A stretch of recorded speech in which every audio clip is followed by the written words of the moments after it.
Hi, Mike Zipser here at Balticon 50 as we are shooting in our makeshift studio here. And with me is none other than the amazing and the award-winning Jo Walton. Jo, welcome to Fast Forward. Hi, thank you, Mike.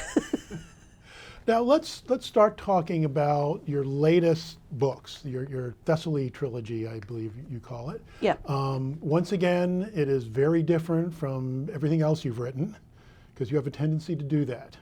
Well, I get tired with writing the same thing. In fact, I think writing 3 books is the most that I ever really want to do in one universe. And generally, the 3rd book is very difficult for me because I'm tired of it by now. And so I admire people who write these incredibly long series where they're all in the same world and they keep on writing more and more volumes of it, but I've just no desire to do that at all. People are always asking me if I'm going to write sequels to earlier books, and I'm not. And I'm very unlikely to write anything similar to earlier books either. I'm just interested in doing new things. It's not just that they're in different universes, they're very different styles, they're very different genres even. Mm-hmm. Yeah. Teresa Nielsen Hayden said there's some writers are dogs where they learn a trick and then they keep doing the trick, and other writers are otters, and when they learn a trick, their response is, oh, now see the really cool thing I'm going to do now. The next thing, it's going to be really different. So yeah, I do just keep on doing things that are in different subgenres and that are different and that have new challenges. Because when you write a novel, it's kind of long, and you've got to stay interested in it yourself to write it. You can read it in a few hours or a day, but writing it takes a long time and you have to think about it and do it. And for me to stay interested in it, it's got to have some challenge and be different. Now, the Thessaly books, the first one is The Just City. Yes. Second one, Philosopher Kings. And the third one is going to be Necessity, and that's coming out, I think July the 12th. Of 2016. 2016, we don't know when people might be watching this. July the 12th, 2016, Necessity is coming out in the US. And there is an audiobook being recorded of all 3 of them, and it's in the process of being recorded right now. Oh, wonderful. So there will be an audiobook really soon. Probably also coming out in July, I should think. And now the premise of this is that Athena helped set up basically Plato's Republic. Yes. And while there are literally gods, and therefore magic, there's also robots that turn out to be sentient. Yeah. So I'm not sure what genre this fits in, or does it matter? Well, a long time ago, I interviewed Stephen Bruce on Tor.com, and I said, so the Dragira books, are they science fiction or fantasy? And he said, yes, definitely. I always think of them that way. And yeah, they're fantasy. They've got gods and that kind of thing, but they're also kind of science fiction. They're set in a metaphysical universe that is Neoplatonic, or reasonably Neoplatonic. And the gods can move out of time, and that's how we've got this situation where Athena has taken about 300 people from all of time who have prayed to her to set up Plato's Republic. And so they are the people setting it up, and they are philosophers and classics majors through all of time. And the way that it works out is that once you get to the Enlightenment and the ages of progress, there's not all that many men who pray to Athena for Plato's Republic, but there's quite a lot of women because Plato had gender equality in the Republic. And he says that women's souls are the same as men's souls and that women should be guardians as well as men. And nobody else said that for an awfully long time in between Plato and like really John Stuart Mill, but really well on into the 20th century before you start getting any reasonable amount of equal education for women and all of this kind of thing.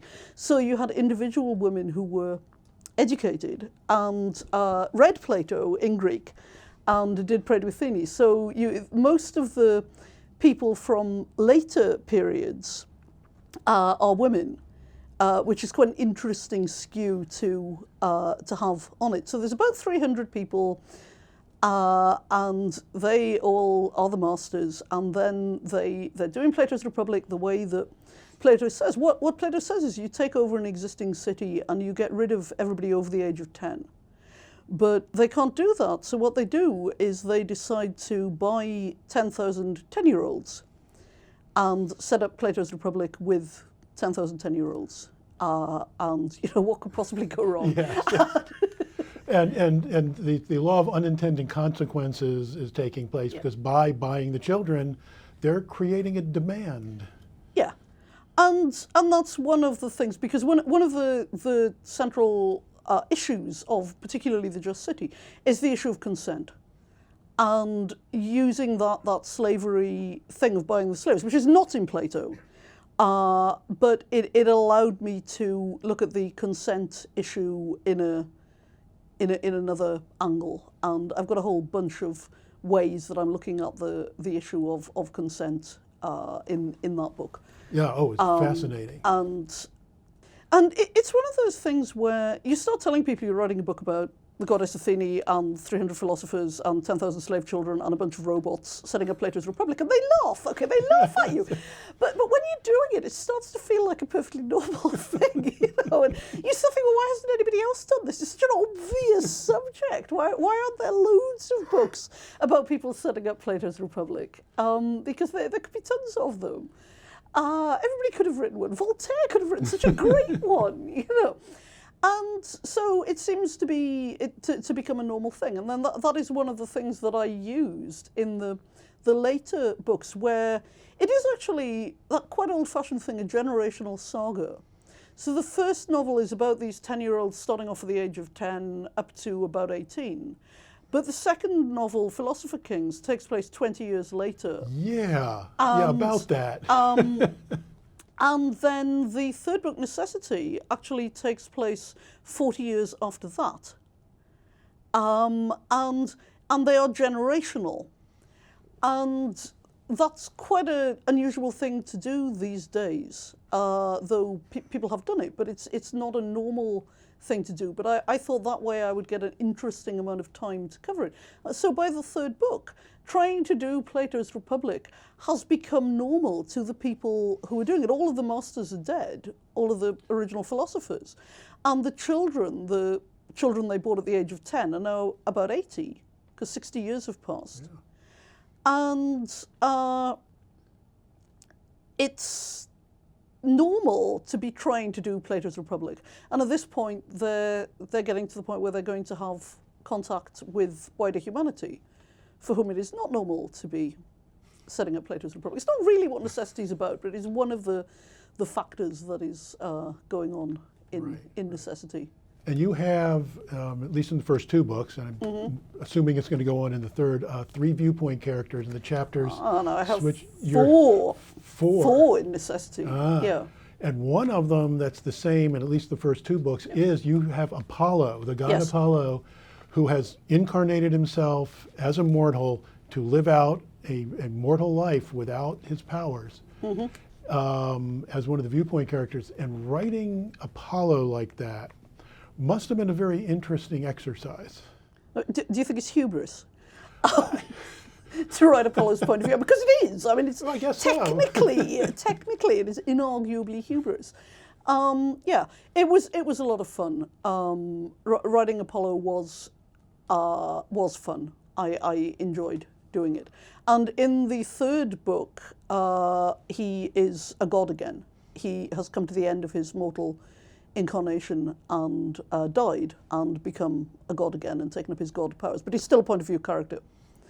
And a fascinating character. I mean, all the characters are fascinating, but Apollo, just because of how he changes by being mortal and by the contact with, what was her name?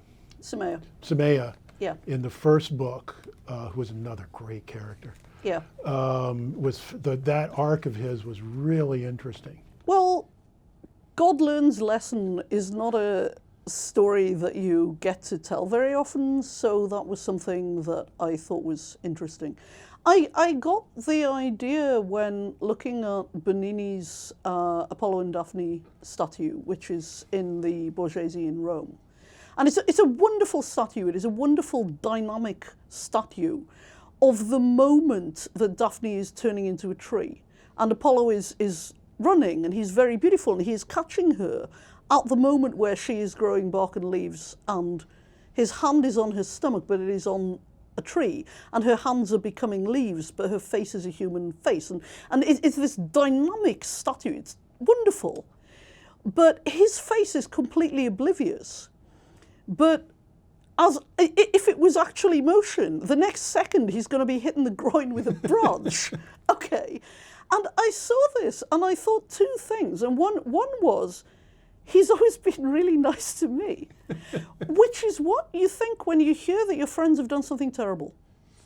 You know, as a woman, when you hear that a friend of yours or somebody that you know has been sexually harassing other people, and you think he's always been really nice to me, but what was he hiding? Yeah, or how did I not know that? And I thought that about Apollo. And the other thing that I thought was, you know, what's going to happen in the next second? Can he learn from this? Is that something that can happen? Where will he go? What is going to happen to that perfect face?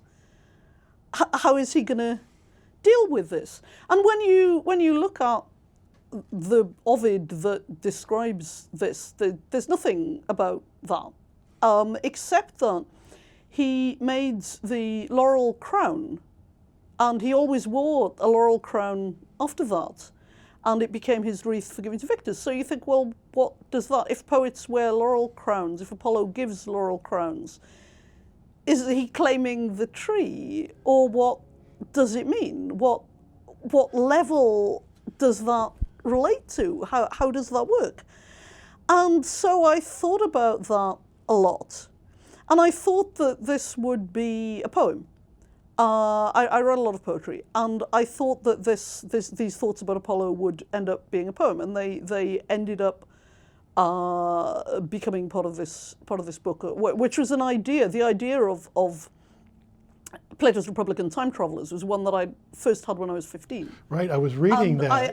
It was something that I actually wrote. It was one of the first noveloid length things that I wrote when I was a kid, and I hadn't thought about revisiting that idea, and then I suddenly thought I could do it as fantasy. I could put the Apollo idea with this, it would all fit together.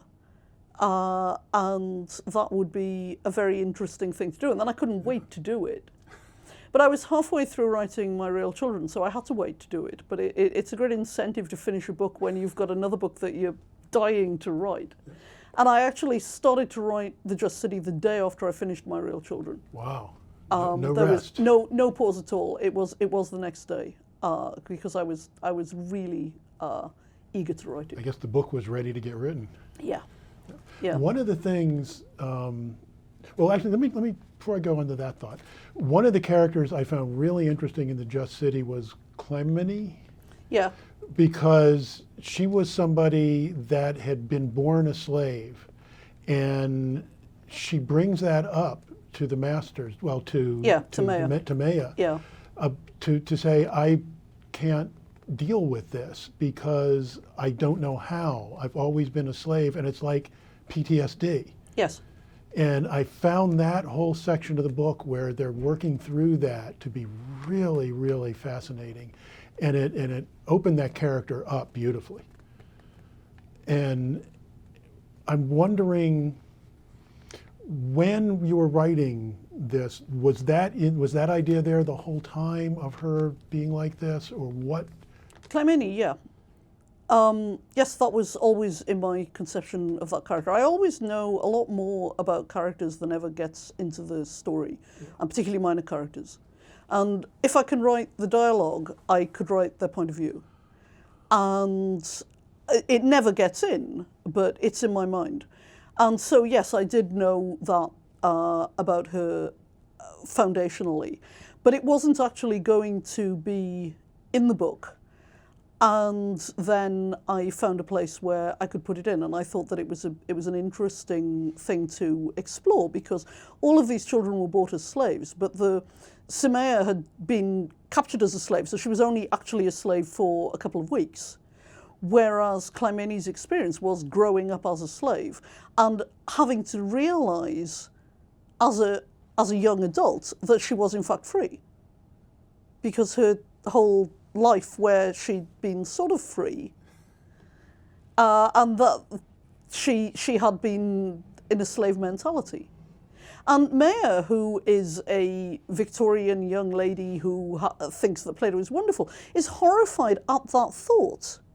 Because, she's not a modern person, but she's much closer to being a modern person than any of the other points of view in the book. Right. And so, though she comes from the 1850s, in Britain, she is repelled by the idea of slavery, as also Andromache, who is the American character from that period, who from slightly later. So she lived through the Civil War. It was the big thing in her life. So that when they realise that they have been enslaving both the kids and the robots, when they find out that the robots are people and that they've been treating them as slaves, this is horrifying to them in a way that some of the people from the ancient world and the Renaissance, for whom slavery is normal and a normal part of life, are not horrified in that same way that the more modern people are. It's the whole thing is fascinating. The debates that are in the book, it's sort of, how can this have a narrative drive when it's so much of it is, Socrates and people having debates about philosophical ideas, and yet it pulls you right along, and that can't have been easy to write, I would think. Oh, it was fairly easy to write. It was fun to write. Yeah, well, I know. It was that wasn't difficult to write in that way. Sometimes it's more difficult to write things happening. And I am getting increasingly less and less interested in action plots. And within our genre, very often a novel will have an action plot because we expect it to have an action plot, where the thing the book is actually about doesn't require an action plot with chases. Yeah. But we'll have one anyway, because that's what we do. And I've been looking at, for several books now, I've been looking at writing things that don't have that kind of structure and that kind of plot, but that are interesting anyway. But when you describe the Just City and you say, it's Plato's Republic and it ends with a climactic debate, and people think it's boring. Yeah. And when you actually read it, I genuinely don't think that it is. Oh, no. But it's difficult to get across to people that it's fun. The UK cover has a robot hand on it, which I think it's a much lighter kind of cover than the US cover, and I think it conveys better the idea that this book is fun. And it is. Rather than it is fun. being hard work and kind of worthy.